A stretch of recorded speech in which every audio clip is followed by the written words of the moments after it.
Hi guys, and welcome to a new video. India as a nation is actively debating on the pros and cons of Uniform Civil Code, which we explored in the last video. So if you didn't check out that video, please go and check it out. It's like a homework for this video. But if you missed the homework, you can do it later, not now. Now, in that video, we saw how much Jawaharlal Nehru, our first Prime Minister, wanted to bring Uniform Civil Code as a common law for every citizen in India, and how much support UCC had from Dr. B.R. Ambedkar, the first law minister of our country. In fact, Ambedkar was disappointed when Nehru backed out from implementing or even introducing a Uniform Civil Code, but instead he passed the Hindu Code Bill. I won't say all the details of that here. If you want to know more about it, you can always check out this video, but after you finish this one. So on the backdrop of UCC, I want to talk to you about the secularism that Nehru put forward in this country, which is the same secularism that we are following in India to this day. Nehru was the chief propounder of secularism in India. And as we saw in earlier videos, Nehru's definition of secularism or Nehru's secularism was hugely impacted by the partition in 1947. So Radcliffe cut India into three parts as randomly as anybody could. A lot of Muslims or Muslim League did not want to remain in a nation which was Hindu majority, and they wanted a separate Islamic nation, and thus Pakistan was born. So Pakistan, under the leadership of Jinnah, became an Islamic nation under Sharia law, which put an extraordinary burden on the Congress leaders in India to end the ensuing conflict between the two most populous communities in India, to deal with the incredible amount of exodus or the deluge of people in all directions, and to show an image of harmony and peace, the markers of democracy, to the world. And our leaders adamantly held on to the concept of secularism as a result. The alternative would have been Hindu Rashtra or Hindu majoritarianism, but that did not sit well with Nehru or any of the prominent Congress leaders, because that would just show that we were just like Pakistan. So instead, we went with liberalism and secularism. The definition of secularism that we follow to this day is actually the definition that we inherited from Jawaharlal Nehru. He was the torchbearer of secularism, as I said before. We have said repeatedly that we will not tolerate any communalism in this country, and we are building a free secular state where every religion and belief has full freedom and equal honor. Nehru maintained that we have laid down in our constitution that India is a secular state. It means equal respect for all faiths and equal opportunities for those who profess any faith. His secularism was against communalism and religious dogma, but it was a little more complex than that. Nehru's definition of secularism was four-pronged. Secularism meant separation of religion from political, economic, social, and cultural aspects of life, because religion was purely personal matter. Second, the dissociation of the state from religion. Third, full freedom to all religions and tolerance of all religions. And four, equal opportunities for followers of all religions and no discrimination and partiality on the ground of religion. So now we know how Nehru defined secularism. And like all secular liberals, Nehru's secularism was heavily rooted in socialism.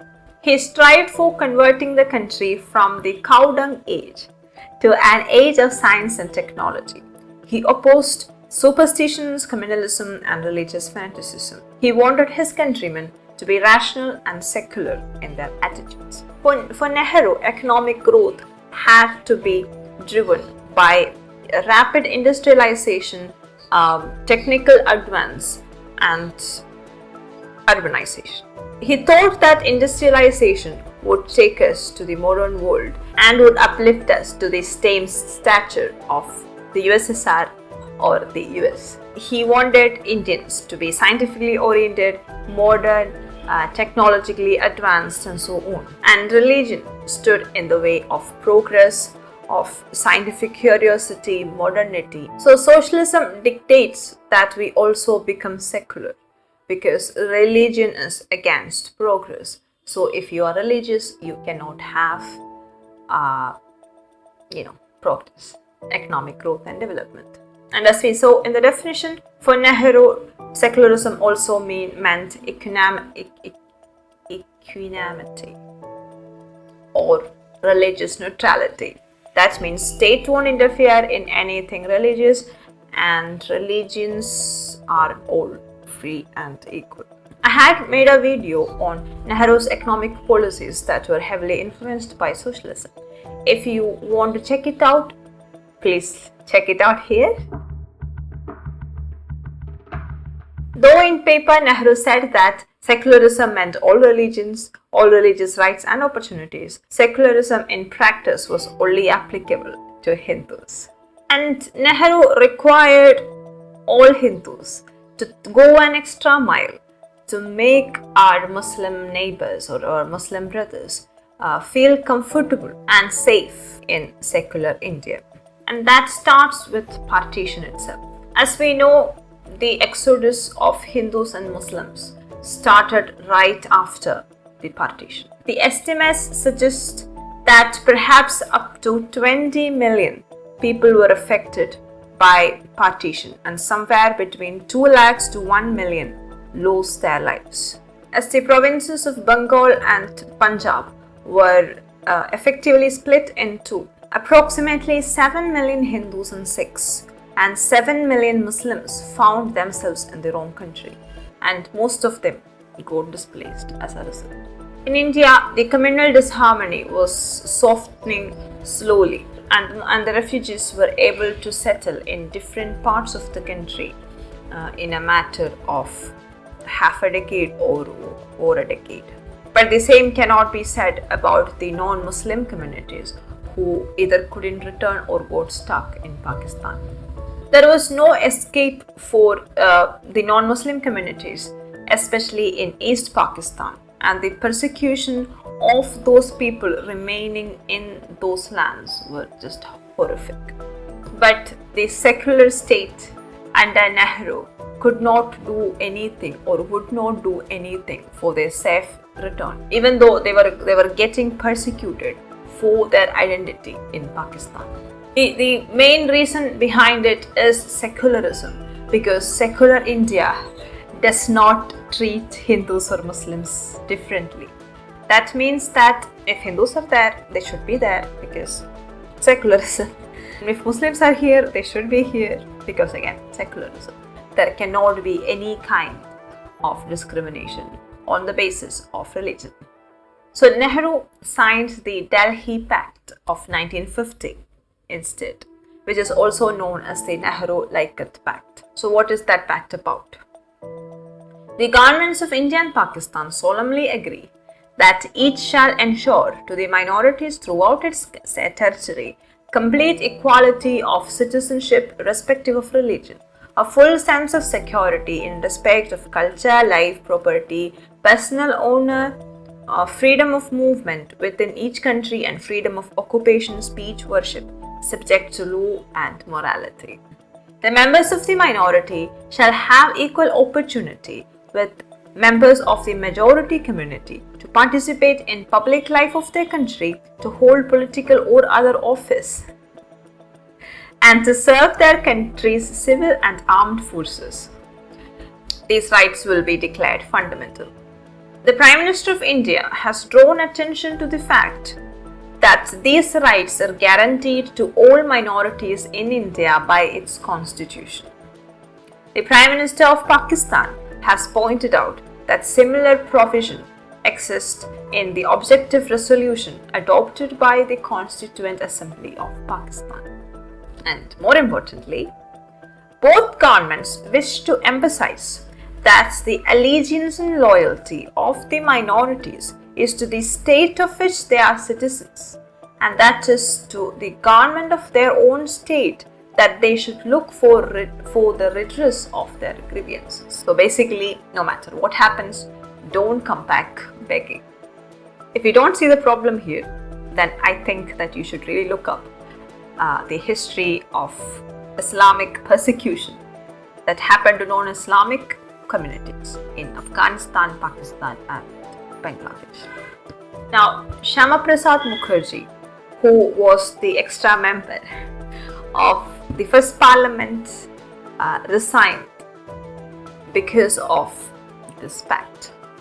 And then this happened. After he resigned from his ministership, he turned his focus to starting a new party.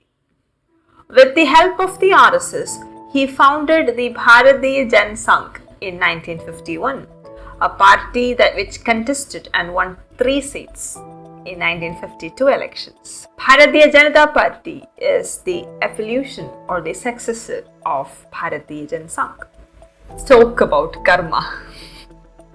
And right after partition and the Delhi Pact of 1950 comes the discussion on Uniform Civil Code. And does Nehru fulfill his criteria for secularism here? No, he doesn't.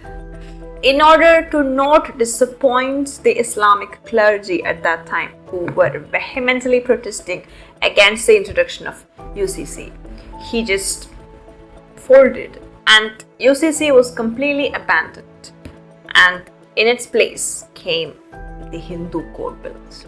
Once again, it led to a huge amount of opposition, especially from leaders like Rajendra Prasad. Here I'm not saying that Hindu Code Bills are a bad thing. Hindu Code Bills are really rational and legitimate, and we need Hindu Code Bills as attested by Ambedkar and many other leaders. But we are talking about the inherent bias when it comes to introducing common personal laws for just one community. But that precedence was set, and a line of biased legislations followed through the decades, where secularism was almost completely limited to Hindu reformation and Muslim appeasement. Nehru may have found the Vedanta and the Vedic philosophies of Hinduism interesting, and he may have supported that. But like his British predecessors, he also found caste system to be the defining factor. And I know most of us to this day think that Hinduism is all about caste hierarchy, but that's for another video. We can't talk about this now. So yeah, I'm stonewalling you there. So Nehru, as a socialist, a secular, liberal and an egalitarian, wanted to eradicate caste hierarchy from Hinduism. Once again, nothing is wrong with that. I completely support that. But almost every bit of discrimination and inequality and superstitions from all the other religions in India were completely ignored. We know that all religions have bias, all religions have some inequalities within them, and most religions belong to a very different era. So what is the reason behind this bias where just Hindus or Hinduism needs to be reformed and all the other religions are allowed to stay in the era that they were born in? But Nehru had a great admiration for Buddhism. This is why Buddhist symbolism can be found in the symbolism of the Indian state. The chakra in the Indian flag, the Supreme Court, the horseshoe-shaped entrance of the Vignan Bhavan, inspired by Ajanta and Ellora caves, are a testament to the fact. Nehru believed that Hinduism had absorbed the best of Buddhism, which is why it is also so tolerant. For Nehru, Hinduism was marred by caste, which is something he could never accept. Yes, there were those historians and academicians who thought that Hinduism took everything from Buddhism. He revealed his love for Buddhism by extolling Buddhist rulers such as Ashoka, Kanishka and Harshavarman. He refers to Gupta dynasty as the imperialism of the Guptas, whereas Ashoka is referred to as the beloved of the gods. And Nehru thought that Mahatma Gandhi was an avatar of Buddha and himself as an incarnation of Ashoka. Buddhism probably agreed with the socialist in Nehru, I don't know, probably, but it is inherently an atheistic way of looking at life. And this is the reason why we still learn about Ashoka the Great in our textbooks, because Nehru liked Ashoka. So I have made a video on the truth about Ashoka the not so great, or why Ashoka is not so great. If you want to check it out, the link will be here once again after this video is finished.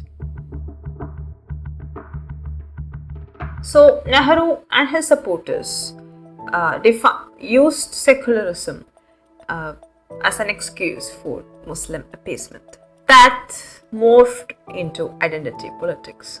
Many laws came up for making Hinduism a more secular and egalitarian ideology or religion, but all other minorities were almost entirely ignored. As a result, Muslims are still very backward. They still don't get their share of economic development, literacy rate, or women empowerment. And on the other side, identity politics became so prominent. Elections were practically won on the basis of the leader's identity. And that game ended up being the worst thing that could ever happen to Congress. Because too much minority appeasement and too much Muslim appeasement happened that the majority came together and decided that enough is enough. And Congress basically was just fighting a losing battle. And this is all that is left of the Congress party now. मैं रात को सोता हूँ, अपने देश को समझने की कोशिश करता हूँ, सुबह उठता हूँ, प्यार है देश, इसीलिए मैं जैसे एक प्रेमी होता है, जिससे वो प्रेम करता है, उसको समझना चाहता हूँ। एक प्रकार से मैं भीख मंगा हूँ। नहीं सुनो, क्यों? क्योंकि मेरे देश ने बिना कोई कारण पूरा का पूरा प्यार मुझे दिया। तो मैं सुनो, मेरे ऊपर एक डेट है कर्ज, और मैं सुबह उठकर कहता हूँ कि ये जो प्यार मेरे देश ने दी मुझे, ये जो इज्जत मेरे देश ने दी, इसको मैं निभाऊंगी। अच्छा, देश ने सिर्फ मुझे प्यार नहीं दिया, देश ने मुझे जूते भी मारे। नहीं, आप समझ नहीं सकते कितनी जोरों से। And now it's your turn to tell me what you think about Nehru's secularism. Tell me in the comments what you think about secularism in India at the moment, and also about UCC. I'm eager to hear from you all, and I hope you like this video. If you did, please click the like button. Subscribe to this channel for more content like this. Thank you.